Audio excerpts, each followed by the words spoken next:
Hey guys, what's going on? James here, and in this video today, we're going to be talking about the Tampa Bay Buccaneers 21-18 win versus the Carolina Panthers. The Bucs are finally back in the win column yet again, and it feels oh so good. I know that they recently just won versus the Tennessee Titans, but it feels nice that the Buccaneers are winning a couple of games as of late. I was at this game. It was a lot of fun. It wasn't necessarily the most pretty game to be at. It was pouring rain, and there was a lot of different things that went on in the game that we'll talk about here in a moment. But overall, it was a very fun experience. I was happy I was able to go and watch this game. Watch the Bucs win, right? That's always a good thing.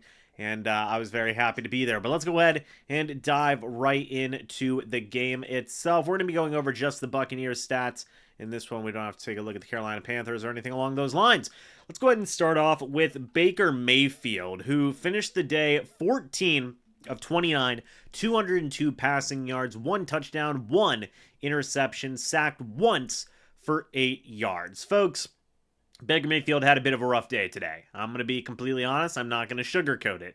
It was a bit of a struggle for Mayfield. He did not look great in some situations. I just remember he had missed a couple of throws, just being, a lot of it was like overthrows or just not having throws in the right positions and whatnot. He did have the 1 interception, and, you know, being there in person, I couldn't really tell if Baker had his arm hit on the interception, but it to me, it seemed like something had went wrong on that play. If it did, let me know down in the comment section below. But it was an ugly game in terms of passing and whatnot. Part of that is because of the rain. Part of that is because, you know, Baker did miss a few throws in this matchup. I think it was definitely one of the more rougher Baker Mayfield performances that we've seen from the Bucs so far this year, but it is good that they were still able to get a win. Baker did have a really long, nice touchdown to Mike Evans, you know, in the game as well. We'll talk about that in a moment, but all in all, Baker, you know, did enough to win, which was good, right? We like that. He didn't, you know, necessarily blow the game or throw a game-losing interception or anything like that, but he didn't exactly wow the audience, so to speak. And just for my thing, there were some people in my section chanting for Kyle Trask and whatnot, and it was interesting, right? I don't think Baker's still in a position where he's going to be benched coming up anytime soon, especially now that you just won with him at quarterback. But I will say, you know, not the best performance by Baker Mayfield. Was it horrible? No, but it was definitely, I would say it was a below average performance from Baker. Taking a look at the running game, Rashad White actually had a pretty decent day today. 20 carries for 84 yards and a touchdown, a long of 30.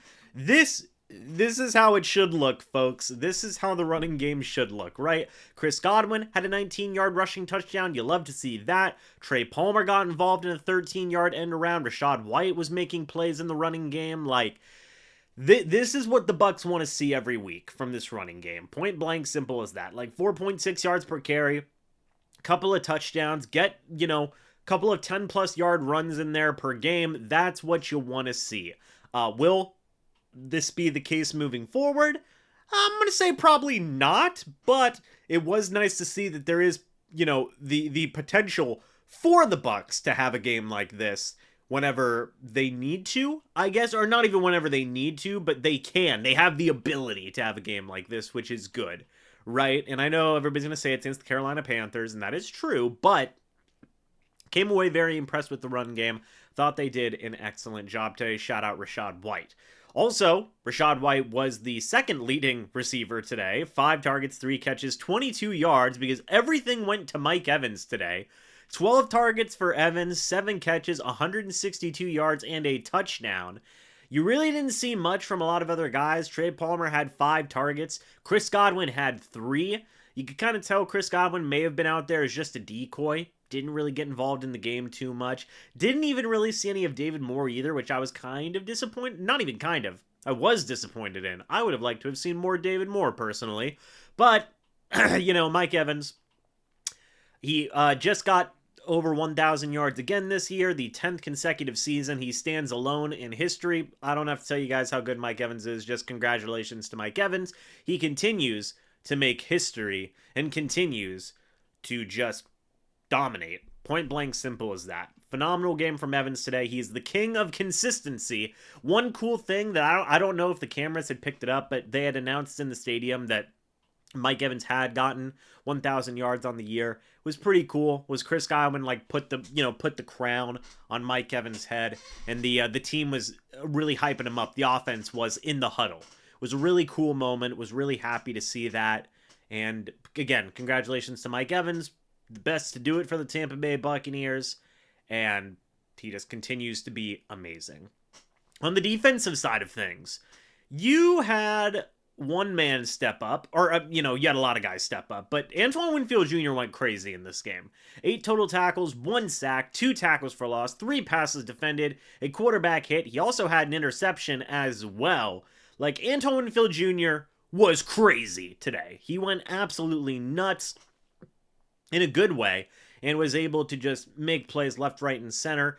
I genuinely think Antoine Winfield Jr. is kind of really going for an all-pro this year. They need to re-sign him. They need to, now, because the more that Antoine Winfield Jr. just goes out and does stuff like this, the more money he's going to make for himself. So, Bucs got to get that deal done, man. They need to keep AWJ around for the long term, because he is worth it. Also, J.J. Russell. Shout out J.J. Russell. He showed up today. Given the situation, and we'll talk about it in a moment, 7 total tackles, 1 sack, 1 tackle for loss, 1 quarterback hit. J.J. Russell was the lone linebacker standing as KJ Britt was in the game. He left with a back injury. You then had Ryan Neal in playing linebacker and a couple of other safeties in there as well. It was mainly J.J. Russell and Ryan Neal as your two linebackers, so to speak, left. And man, it was interesting. Russell stepped up. I mean, he really, really did. I was happy to see what he was able to do. Got the job done and made a couple of impact plays when you needed and when you did need him to. So we're really happy with what we saw from J.J. Russell there. Good young player, and may have a role with the Buccaneers in the future, depending on what happens with Devin White and Levante David and all those other guys. Russell showed that he can hang and can possibly be a guy moving forward. Yaya Diaby, 6 tackles, a sack in there as well. Good play from the young player. Kalijah Kancey also had a decent day. Excuse me. Kalijah Kancey also brought some pressure on some certain plays. Didn't really show up in the stat sheet, so to speak. He did have 2 quarterback hits and 2 total tackles. Kalijah Kancey made some good plays. Good day for both the young rookies. Ryan Neal, I thought, showed up when he needed him to. Had a really clutch tackle for loss at one point in the game. I know some people are going to dog him, going to clown him because he gave up a rushing touchdown to Bryce Young. There's an incredibly difficult play, in my opinion. I mean, literally Ryan Neal is stuck between a rock and a hard place. It's either he runs up on Bryce Young and gives up the receiving touchdown, or he tries to play the middle somehow and potentially gives up the rushing touchdown. So that was a tough play. I really don't fault Neal too much on that play. That would have been tough for literally anybody to make. So, it was what it was. Neal showed up in a very, I would say, dire circumstance. Had to play out of position. And, he did have a really cool tackle for loss. He was able to make some plays here and there. And he was able to do a job that he didn't think he was going to be doing coming into this game. So shout out Ryan Neal for that.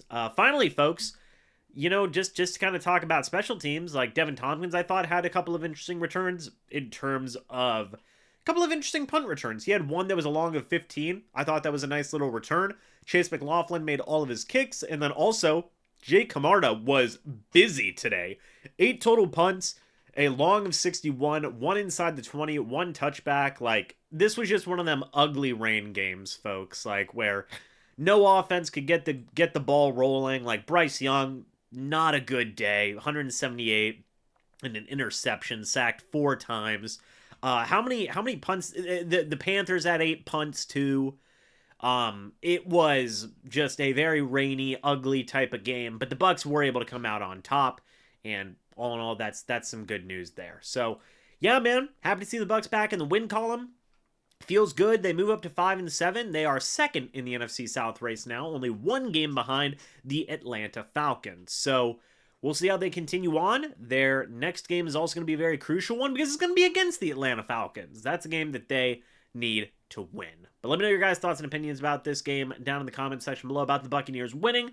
We'd love to hear your guys' thoughts and opinions. Thank you so much for watching this video. Hope you all enjoyed. As always, folks, I'll see you all in the next video or the next live stream. But until then, and as always, guys, goodbye for now, and go Bucs.